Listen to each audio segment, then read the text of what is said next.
Cuál es la situación que guarda la enfermedad COVID-19, tanto en el mundo como en México y por supuesto en nuestro estado.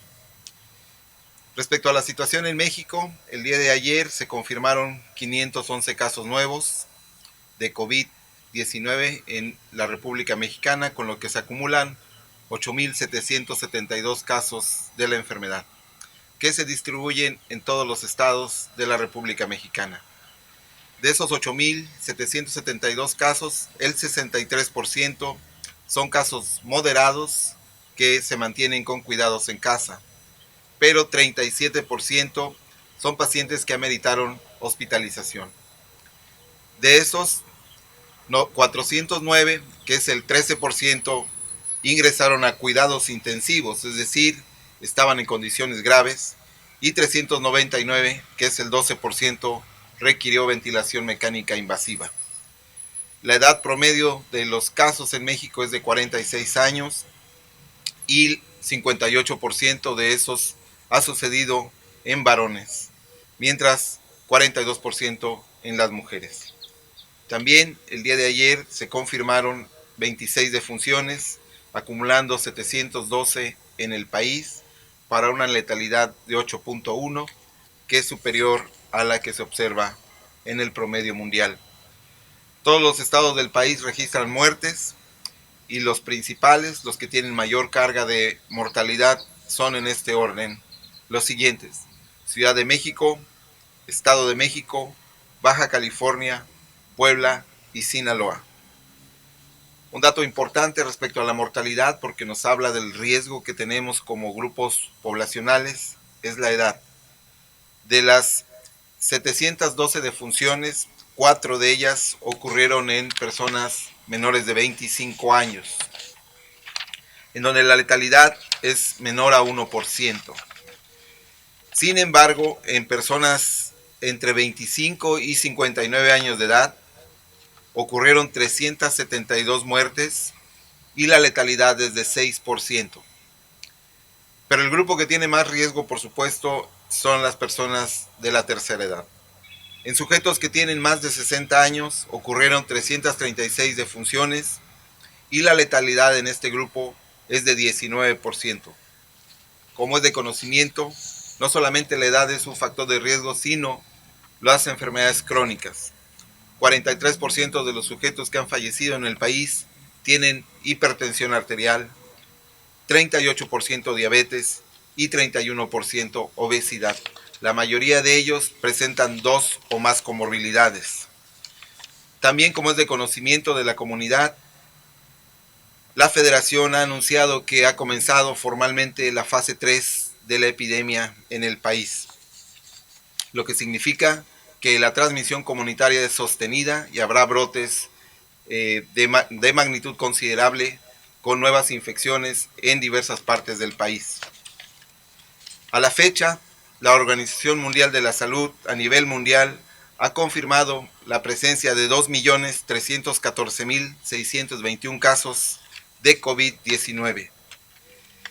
El país que más aporta casos en el mundo es Estados Unidos, que tiene 723.605, es decir, 1 de cada 3 casos en el mundo se encuentra en este país. 195.944 sujetos pertenecen a España, 8% están en Italia, son 178.000 casos, 141.000 en Alemania y 120.000 en Reino Unido. En América, por supuesto, Estados Unidos es el primer lugar y, como ayer les comenté, Brasil se ha posicionado en la segunda posición, seguido por Canadá, con más de 30.000 casos cada uno de estos países. En Latinoamérica, los países que más volumen de casos tiene son Brasil, que tiene 36.599, Perú, que tiene 14.420, Chile, que tiene 10.888, Ecuador 9.468 y ahora México 8.772. Por lo que respecta a la mortalidad, a nivel mundial han fallecido 157.847 sujetos para una letalidad global de 6.8. En Estados Unidos murieron 34.203 personas y la letalidad es de 5%. En Italia, 23.660 y la letalidad es de 13.2%. España registró 20.453 defunciones, la letalidad es de 10.4%. En el caso de Sonora, con mucha pena y por supuesto mandando nuestras condolencias y deseando la más pronta de las recuperaciones como sea posible, les queremos informar que el día de ayer ocurrió una nueva defunción por COVID-19 en Sonora. Ayer se confirmaron 5 casos nuevos de la enfermedad, acumulándose 157 casos tras un mes y 4 días del comienzo de la pandemia en el estado. La muerte por COVID-19 sucedió en una mujer de 45 años de edad, derechohabiente de Listezón, que residía en el municipio de Nogales. Tenía, como en las otras defunciones, el antecedente de diabetes mellitus, hipertensión, artritis y obesidad. Esta mujer comenzó síntomas el 13 de abril y tras una evolución insidiosa y sin respuesta al manejo médico, falleció el día de ayer con la confirmación de la enfermedad por parte del Laboratorio Estatal de Salud Pública. Con esta lamentable defunción hemos acumulado 17 en el estado de Sonora y tenemos una letalidad de 11%, que es superior a la media del país, que como comenté se encuentra en 8.1%. No obstante esto, el estado se ubica en la 10ª posición nacional en este rubro, pues hay otros 9 estados que tienen mayor letalidad que Sonora. 13 de los fallecimientos sucedieron en mujeres, en donde la letalidad es de 16.3% y 4 de las muertes sucedieron en hombres, en cuyo grupo la letalidad es de 5%. Las defunciones corresponden a los municipios de San Luis Río Colorado, que tiene 4, Magdalena 3, Sáric, Guatabampo, Hermosillo y Nogales tienen 2 cada una, así como Caborca y Cajeme, que tienen al momento una defunción confirmada. Como he comentado, la edad es un factor que pronostica complicaciones y se asocia a resultados fatales. 10 de las muertes en Sonora ocurrieron en personas mayores de 60 años y la letalidad en este grupo es de 33%. Es decir, 1 de cada 3 sujetos que se ha enfermado y tiene más de 60 años ha tenido un resultado fatal. Mientras en menores de 60 años han fallecido 7 personas, para una letalidad de 5.5%.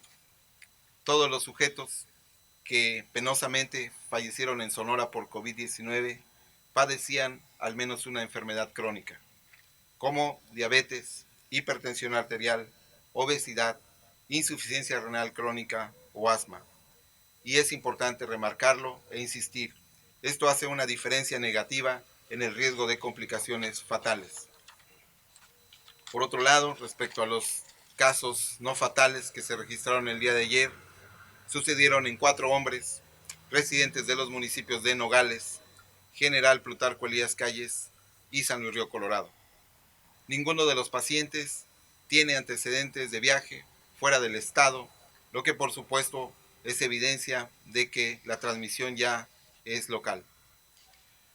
Los pacientes de ayer iniciaron síntomas entre el día 6 y el día 12 de abril y su edad oscila entre los 21 y 57 años de edad, excepto uno de ellos que se encuentra grave y hospitalizado con diabetes, hipertensión y obesidad como comorbilidades. El resto son casos moderados que se encuentran en aislamiento en sus domicilios. Aunque 3 de estos, debo decirlo, tienen enfermedad crónica subyacente. 2 de ellos son derechohabientes del IMSS, uno de la Secretaría de Salud y uno del Listezón. 14 municipios han confirmado casos desde el comienzo de la pandemia y los 157 casos se distribuyen en orden de importancia y volumen. Voy a comentar los 5 primeros. En San Luis Río Colorado, que es el municipio con más porcentaje de casos que tenemos en el estado, tiene 74. Luego le sigue Hermosillo, que tiene 27. Le sigue Guatabampo, que tiene 15. Cajeme, que tiene 11. Y Caborca, que tiene 6. Son los municipios con más carga de enfermedad. Finalmente, voy a comentar que 55% de los pacientes que se han enfermado en Sonora por COVID tienen comorbilidades. 30% de ellos tienen 2 o más comorbilidades. Además, hemos estudiado ya 807 casos sospechosos, 650 fueron descartados por laboratorio y 157 fueron confirmados. Quisiera hacer un paréntesis para decir que el volumen de casos implica una carga de trabajo extraordinaria y no solamente es tomar la muestra en el laboratorio, sino estudiar en sus domicilios, en sus unidades médicas, tomar muestras, sin ingresarlos a plataforma, es decir, una cantidad de trabajo enorme. Se han estudiado 807 casos, insisto, de ellos 650 están descartados por laboratorio. Además de eso, seguimos monitoreando a personas que viajaron fuera del estado. Tenemos en seguimiento diario a 179 sujetos y 218 de ellos ya están dados de alta sanitaria de los 397 que dije. También hemos continuado con las actividades de perifoneo que les comenté. Hemos comenzado con otra estrategia de promoción de la salud y hemos ya abarcado a 443 colonias en diversas localidades de la entidad. Este es el reporte que tengo. Estoy abierto a las preguntas y trataré de responderlas de la mejor manera posible. Buenos días. Buen Lorena día. Martínez, de Periódico Expreso. Se hablaba de que en San Luis Río Colorado había 32 casos de trabajadores de los servicios públicos. ¿Qué eran? ¿Eran médicos, enfermeros? ¿Y por qué se enfermaron? ¿Por qué tanto el número de enfermos? Bueno, sí, voy a revisar la presentación que preparé para justamente contestar tu respuesta acerca de cuántos médicos, cuántos son enfermeras. ¿Y por qué? Sí, dame un segundito, por favor, y con gusto te respondo esa pregunta. Eh,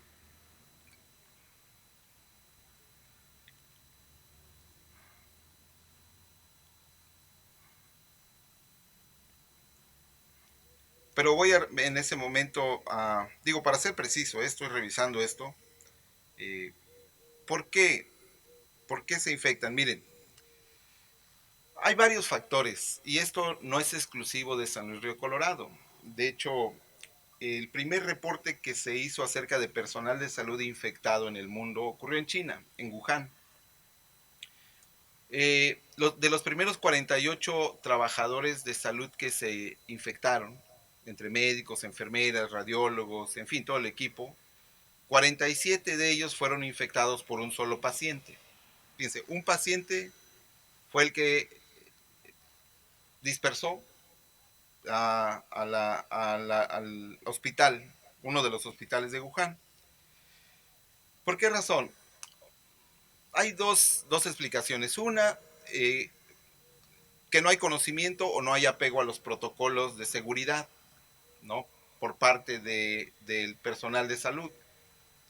Esa falta de apego a los protocolos tiene varios componentes. Unos es que los insumos no estén adecuados, no estén disponibles, o como yo he insistido con ustedes en muchas ocasiones, que no sepamos aplicarnos el equipo.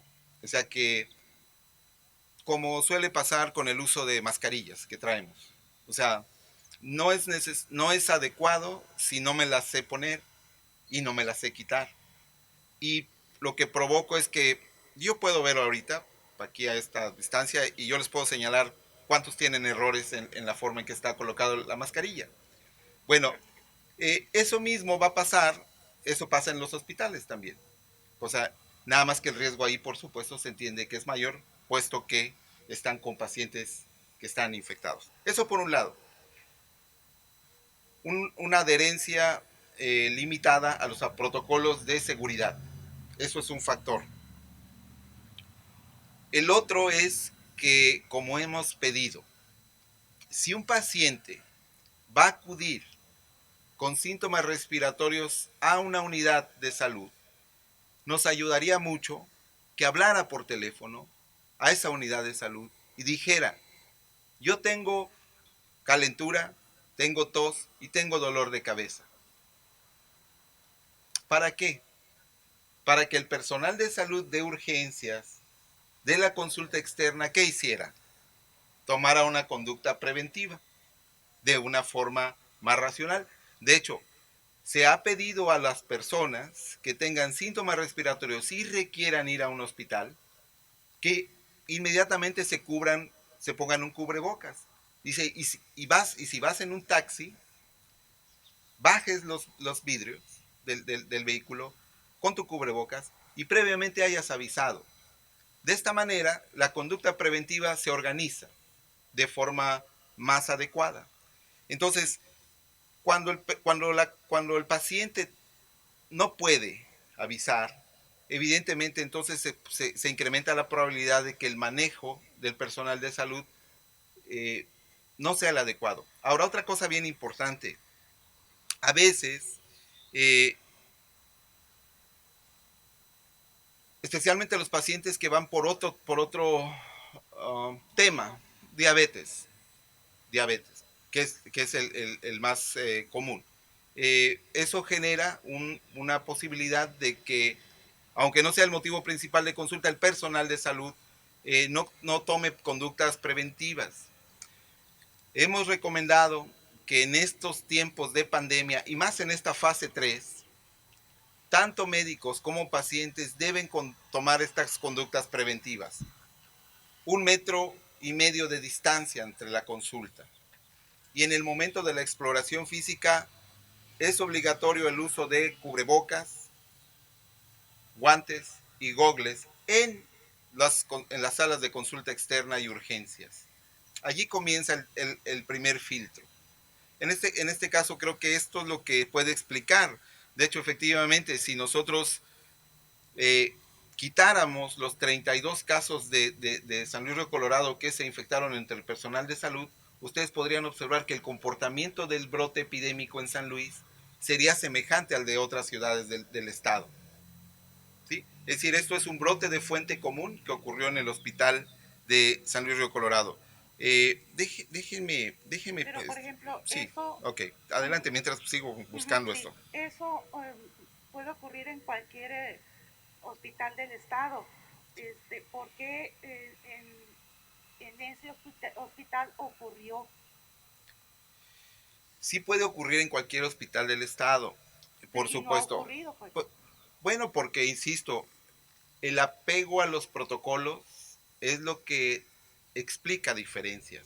No sé si con esto responda. El apego a los protocolos es lo que explica las diferencias.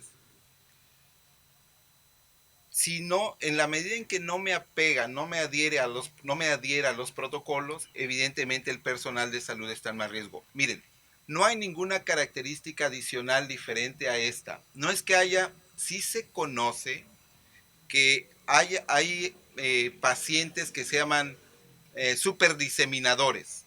Que tienen una capacidad impresionante de dispersar un virus, diferente al resto. Uno de nosotros, si fuera un superdiseminador, podría infectar al doble o triple de sujetos. Sí existe esa posibilidad, pero en realidad lo que más se sabe es que los casos ocurren en personal de salud que no se apega a los protocolos de cuidado. Eso es lo que sabe. Miren que te prometo que antes de que me vaya, no encuentro ahorita la presentación, eh, pero ahorita te digo cuántos médicos y enfermeras. Lo que sí te puedo decir de memoria es que la mayor proporción de personal de salud infectado son enfermeras. ¿Sí? Ahorita te digo exactamente el número. Ahorita para no distraerme más ahorita con el celular. Buenos días, doctor. Adelante, buen día. En materia ya como se comentaba y ahorita ya lo confirmó usted, que en México ya se pasa a la fase 3. En el caso de Sonora, ¿cómo va a ser ese procedimiento? ¿Cómo se va a pasar? ¿Seguimos todavía en la 2 o en la 3? ¿Y qué procede al respecto? Sí, en Sonora hemos tenido una,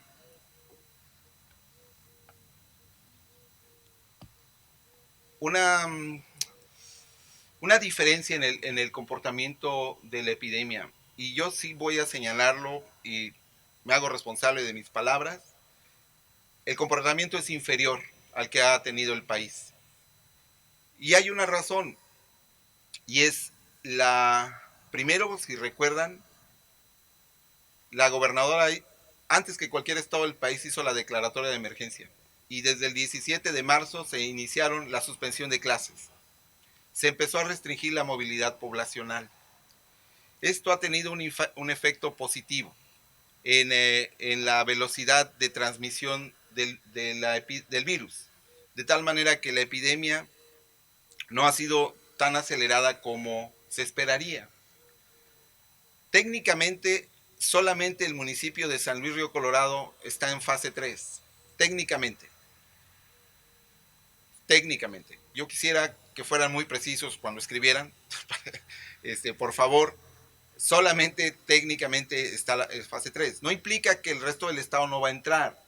Lo hemos dicho, las estrategias de contención comunitaria lo que pretende es el aplanamiento de la curva para que justamente los servicios de salud no se saturen y se pueda brindar atención a los pacientes. ¿Qué implica la fase 3? La fase 3 implica una acelerada transmisión comunitaria, un mayor volumen de enfermos que solicitan atención médica y de ellos un mayor porcentaje de pacientes hospitalizados que tienen síntomas graves, ¿no? Lo que he insistido y que se ha observado en el país es que es diferente y que es preocupante, es que la proporción de sujetos que se hospitalizan en México es casi 2 veces mayor a la que ocurre en otros países. ¿Cuál sería una explicación a esto? Nuestras enfermedades crónicas subyacentes. Definitivamente eso explica en buena medida por qué un paciente que tiene COVID-19 y padece estas enfermedades, alguna de estas enfermedades, está en mayor riesgo. Esos son desde el punto de vista epidemiológico las implicaciones de la fase 3. La verdad es que ha habido, es difícil para un epidemiólogo, aunque se hagan modelos, y ha sido una presión muy grande para el sistema en general, porque se pide con rigor que se diga cuándo comienza una fase. En realidad, entenderán que un modelo pretende proyectar un comportamiento, pero no es 100% seguro. Y entonces se ha cuestionado por qué a veces se dice una fecha y luego otra y luego otra. Y yo les he comentado a todos ustedes, el establecimiento de una fecha no implica el cumplimiento cabal, porque ese cumplimiento cabal depende también de la dinámica de la epidemia. ¿Y de qué depende la dinámica de la epidemia? De qué tanto hagamos caso a las medidas de contingencia que se han implementado. Entonces, nosotros en el estado de Sonora estimamos, y voy a ser muy cuidadoso y responsable de esto, estimamos que el pico de la epidemia estaría ocurriendo entre el 10 y 15 de mayo. Pero esa es una estimación basada en los modelos. No necesariamente implica que así deba ser, porque creo que depende mucho de qué tanto podamos cumplir esta restricción de la movilidad poblacional, ¿no? La fase 3 implica que tendremos más casos, más hospitalizados, más defunciones en todo el país. Y Sonora estará entrando relativamente, creo que en un par de semanas, son las estimaciones que tenemos, a esa fase. Nosotros les avisaremos, hemos estado detrás del comportamiento nacional, estuvimos detrás en la fase 1, estuvimos detrás en la fase 2 y ahora estamos detrás en la fase 3. El subsecretario de Salud tiene que hacer la declaración nacional, pero evidentemente en Sonora solamente San Luis Río Colorado técnicamente estaría en transmisión comunitaria. Secretario, perdón, doctor. No. Doctor, buenos días, Cristina Gómez. Cristina Gómez del periódico La Jornada. Claro que sí. Con la misma pregunta de Lorena, esperando también sus datos ahorita sí. de quiénes corresponden estos 32. Sí. Mi pregunta es si corresponden al mismo hospital. Ya sabemos que es una jurisdicción la que está ahí, el municipio es muy pequeño, son el mismo hospital, son varias clínicas, estos 32. Okay. Y si esta enfermedad de esta cantidad ha mermado la atención médica en este municipio, donde pues corresponde más del 50% de los, el 50% de los casos aquí en Sonora, y si ellos contaban con insumos para la protección que asegura no la tenían. Sí, por supuesto. Fíjense aquí, tengo el dato actualizado. Un dentista, 18 enfermeras, 19 enfermeras y 18 médicos. Todos trabajan en un hospital, pero es importante que también entendamos esto.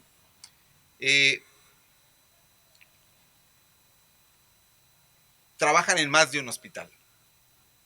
¿Sí me explico? O sea, un médico o una enfermera tiene 2 o 3 turnos. Eso hace también, y hemos ya implementado una estrategia para justamente, vean lo complejo, si una unidad de salud tiene insumos, porque me pregunta si tiene insumos, y por supuesto que el Hospital de San Luis Río Colorado, el Hospital General, que es el nombre del hospital que tenía este problema y que ya se ha hecho la intervención de contención, tenía y contaba con insumos, cuenta con insumos para hacerlo. Pero la dinámica es grande, incluso entre el personal de salud, porque algunos de los trabajadores de ese hospital trabajan en 2 o 3 instituciones también. Y entonces tiene que ser muy homogéneo los protocolos, los insumos, no solamente en un hospital. Algunos de esos trabajadores, por ejemplo, se infectaron atendiendo pacientes en clínicas privadas de la localidad. ¿Me explico? Entonces, es complejo decir y señalar y no sería ni siquiera ético pensar que un solo hospital es el responsable de esta situación, porque allí la movilidad, y se han establecido ya protocolos, hay instituciones que incluso han por oficio firmado que un personal de salud no puede ingresar a su unidad si no hace primero un protocolo de cuidados. Entonces, esa es la situación de porque ahora la segunda parte de la pregunta. Fíjense que justo la gobernadora y ustedes creo que han sido testigos. El secretario de Salud estuvo ayer junto con un equipo de la Secretaría de Salud, pero también desde el sábado, viernes, estuvo ya equipos de epidemiología, equipos médicos, el subsecretario de Salud, Jaime Ibarra, estuvieron ya en San Luis para reforzar la atención. No ha mermado la atención médica. Se contrató un nuevo equipo de médicos, está ya atendiendo el hospital. Se ha tratado de solucionar lo que por supuesto es una realidad y digo, no vamos a ocultar nada.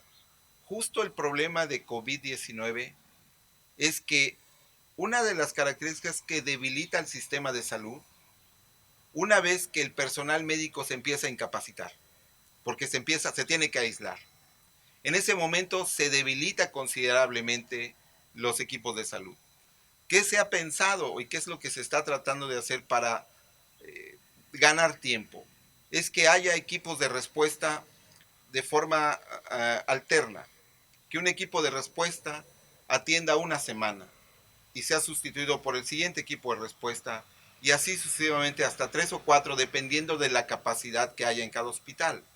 Porque evidentemente si el equipo de respuesta A se incapacita o se debe aislar, debe inmediatamente entrar el equipo B. Eso es lo que se está tratando. Evidentemente no es nada nuevo. Todos estamos aprendiendo. Todos. No existe un experto en COVID. No existen covidólogos que sepan en México qué y cómo abordar. Se han usado los modelos de otras enfermedades, pero la verdad es que estamos en procesos de aprendizaje y de una enseñanza acelerada, tratando de que el personal de salud esté capacitado para protegerse y para proteger a la comunidad. Esos serían factores que explican la situación en San Luis Río Colorado. Contando los que nos dijo son 31. El número 32 sería Daniel Martínez, el enfermero que falleció. No, está contado dentro de este grupo de sujetos. Probablemente Entonces son 31. sí, es lo que tenemos. Nada más en San Luis Río Colorado hay personal médico. No, también tenemos en otras ciudades. ¿En cuáles? En Nogales, en Cajeme, en Nogales, en Cajeme y en Guatabampo. Entonces en Nogales el segundo caso sería, o el tercer caso sería el deceso de 45 años de hoy, la mujer. Sí, pero no es trabajador de salud. Ajá. Sí. Entonces sería un trabajador en Un trabajador Nogales, de salud. ¿en cuál otro? En Cajeme y otro en Guatabampo. Uno Sí. en cada uno. Sí, Nogales, Cajeme y Guatabampo. Nogales, Cajeme y Guatabampo. Así Gracias. es. Sí. Creo que voy a traer una estadística perdón, no lo encuentro, pero de los trabajadores de salud, ¿no? Que sí, al momento es correcto, solamente un trabajador de salud, un enfermero que ya fue informado. Sí. Buenos días a Abdel Romero. Sí. Doctor. ¿Qué tal? Buen Para día. informar o preguntarle, el día de ayer se confirmó la muerte de un empleado de un trabajador de una maquiladora en Guaymas. Esta empresa pues decidió no cerrar, aún y cuando no es una empresa dedicada pues a una empresa esencial.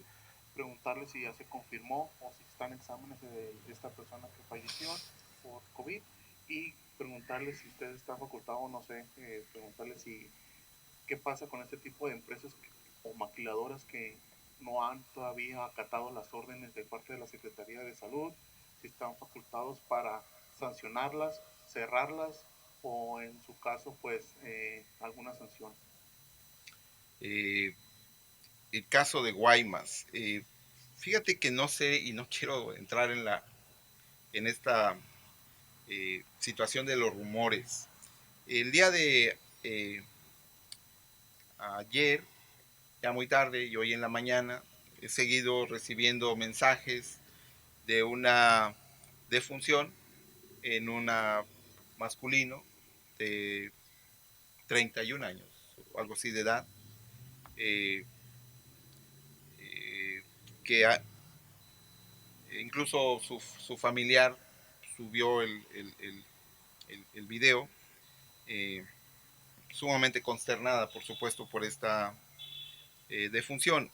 Nosotros entramos en contacto, ya por supuesto, con las autoridades del IMSS y la muestra la vamos a estudiar, pero no está confirmada como un caso de COVID-19.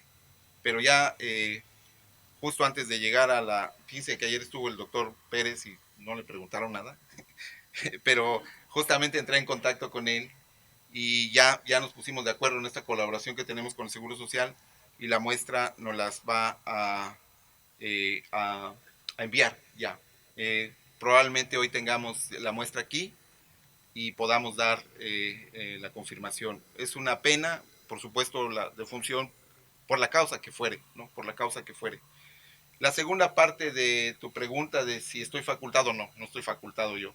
Yo soy epidemiólogo, soy la parte técnica, ¿verdad? Yo no.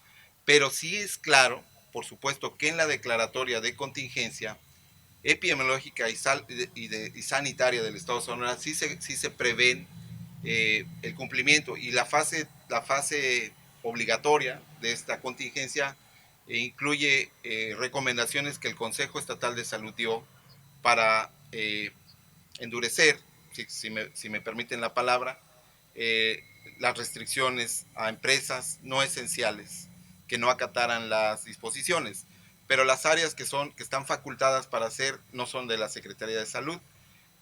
La regulación sanitaria tiene ciertos, digamos, límites, pero no está facultada. Lo que sí te puedo decir es que la Secretaría del Trabajo ha sido un baluarte apoyándonos, y vamos a ver este tema particular de, no sé el nombre de la maquiladora, pero me dices y lo checamos con Secretaría del Trabajo, pero ellos serían quienes nos ayudarían para las sanciones a que hubiera lugar, ¿no? Buenos días, secretaria Mónica, doctor. Me- Mónica Miranda de Uniradio. Muchas gracias. Van dos veces, pero Ya le hicimos secretaria. sí. Preguntarle pues acerca del panorama que se espera después de Semana Santa, las 2 semanas pues que se tienen que esperar, ¿no?, para la incubación del virus. Se está esperando un brote severo, importante, y las medidas pues que se van a tomar ante esta situación y pues las zonas en las que se pronostica que pues haya mayor situación de este tipo. Sí, por supuesto. Ayer mismo comentaba con ustedes que lo, la movilidad que tuvimos y pues a veces las cuestiones ceremoniales que hicieron que nos moviéramos más de lo esperado y de forma poco conveniente tendrían un impacto, lo cual está estimado dentro de nuestra curva epidémica.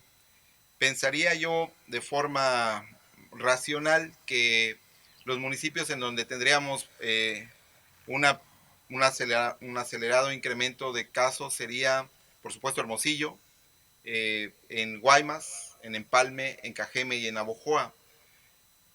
Particularmente también el cruce de las fronteras Nogales es un municipio que también ha incrementado su volumen de sospechosos y los últimos casos probables nos señalan que también ya existe actividad en la ciudad de Nogales.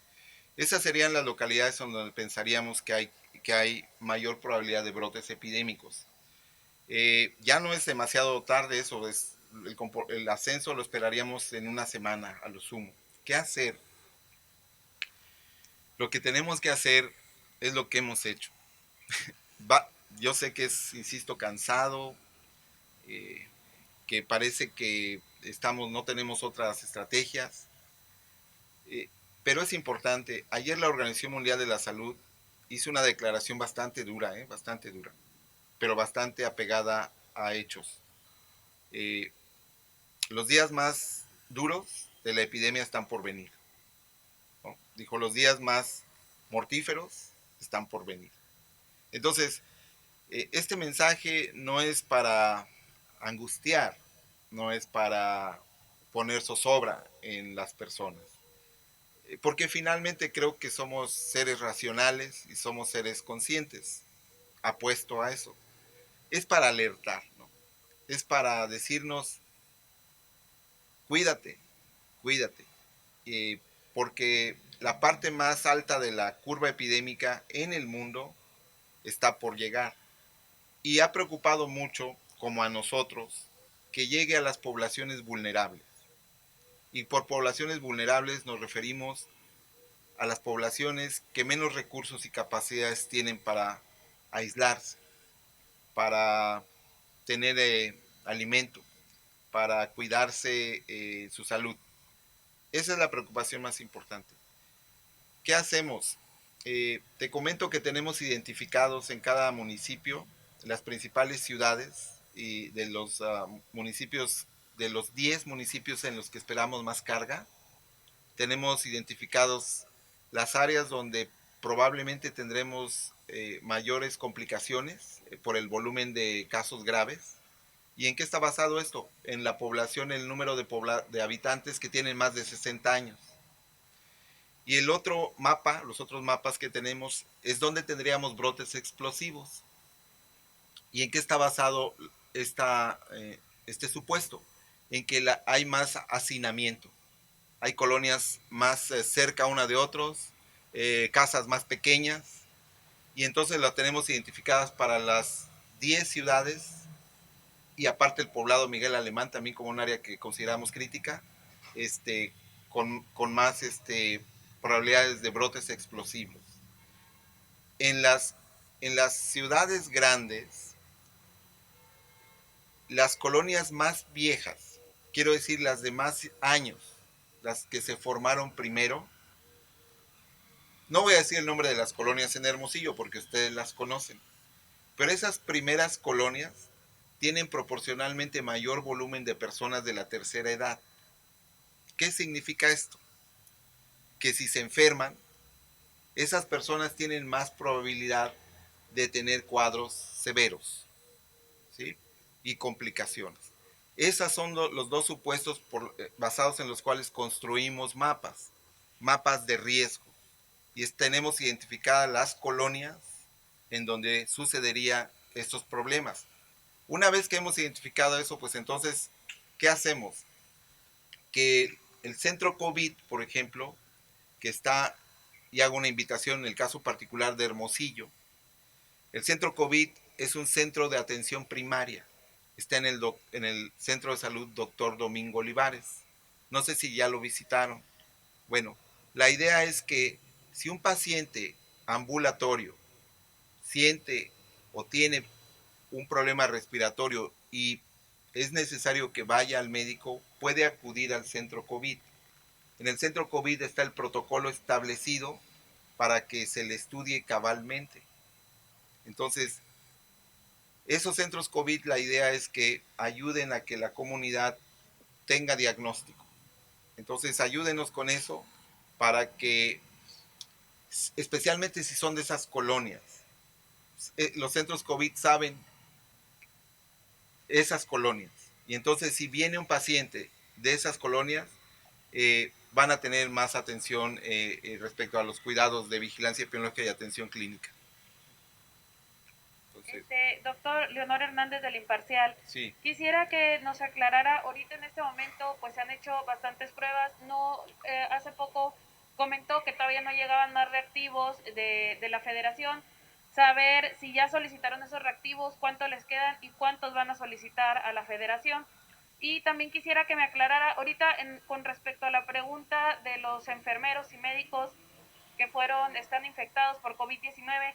Mencionó usted que fueron 19 enfermeras, 18 médicos y un dentista, dan 38 casos y se hablaba de 32. Pero están incluidos todos los del estado. Ok, ahí están. Y ayer, sí, claro, ayer lo que comentó el secretario es San Luis Río Colorado, pero aquí están incluidos todos los del estado. Ah, ok. Sí. Y respecto a la pregunta del reactivo, por supuesto que es de alto interés y estamos trabajando en ello. Déjenme informarle que el lunes la federación nos mandó otra cantidad de reactivo. Hoy a este día tenemos reactivo para 1800 reacciones. Ya saben ustedes que por cada reacción que se hace no alcanza para 1800 pacientes, sino depende. Un paciente que es negativo usa dos reacciones, un paciente que es positivo usa 3 reacciones por procesos de laboratorio. Pero en términos más o menos reales tendríamos 600. Pero también déjenme decirles que, por ejemplo, hemos establecido convenios de colaboración con algunas instituciones y nos han proporcionado reactivo para tener disponible allí. También tenemos esa otra, digamos, reserva estratégica. Y de hecho estamos 400. De hecho, también estamos explorando la posibilidad ayer con el Seguro Social de ver cómo podemos también establecer mecanismos de colaboración. Pero la otra parte también que debo decirles es esto que hemos señalado y que ya vamos a comenzar a operar con el CIAD, la Unison y el CIPNOR. Y es que tengamos, ya están montadas todos los aparatos, todos los termocicladores, el personal capacitado, las áreas de bioseguridad, todo un trabajo de organización ya está listo y vamos a empezar ya a probar las primeras muestras en el CIAT. Entonces vamos a ampliar la capacidad. En esto de las pruebas de diagnósticas ha habido una cantidad muy interesante de interés comunitario, científico, por avanzar en el desarrollo tecnológico. Creo que en algún momento el subsecretario de Salud López-Gatell fue pues muy cuestionado por una afirmación que es técnicamente correcta, muchachos. Técnicamente es correcta. Y es que la prueba de laboratorio no define el comportamiento clínico. De hecho, ¿por qué? Porque no hay un tratamiento específico. En el caso, por ejemplo, particular de la influenza, voy a poner este ejemplo, la prueba sí define si te doy oseltamivir o no te doy oseltamivir, porque existe un tratamiento específico. En el caso de COVID, no. Una prueba positiva no ayuda al médico a cambiar del tratamiento. Él tiene que seguir su protocolo de atención. Lo que sí cambia es, por supuesto, en las medidas de aislamiento y distanciamiento social. Y en eso estamos trabajando, entendiendo que hay que incrementar el volumen de muestras. Entonces sí lo vamos a hacer. Les he dicho y les he hablado de esta colaboración con la academia y ya estamos en este proceso. Incluso hay personas de la comunidad, de la iniciativa privada, que también están buscando cómo apoyar a las instituciones con reactivo. ¿Cuál es el problema? ¿O cuál es la característica? Que los tiempos de entrega de ese reactivo están entre 4 y 6 semanas, en el mejor de los casos. ¿Por qué razón? Porque hay poca disponibilidad en el mercado de productos acreditados y de calidad. Porque también debemos ser muy cuidadosos de ofrecer productos que sean de calidad para la comunidad. Hay muchas empresas que están ofreciendo productos que son cuestionables y tenemos que ser cuidadosos nosotros en ese sentido, ¿no? Y entonces el laboratorio estatal es el laboratorio de referencia y ellos son quienes nos dicen si ese reactivo es adecuado o no es adecuado, ¿no? Muchas gracias, muchachos.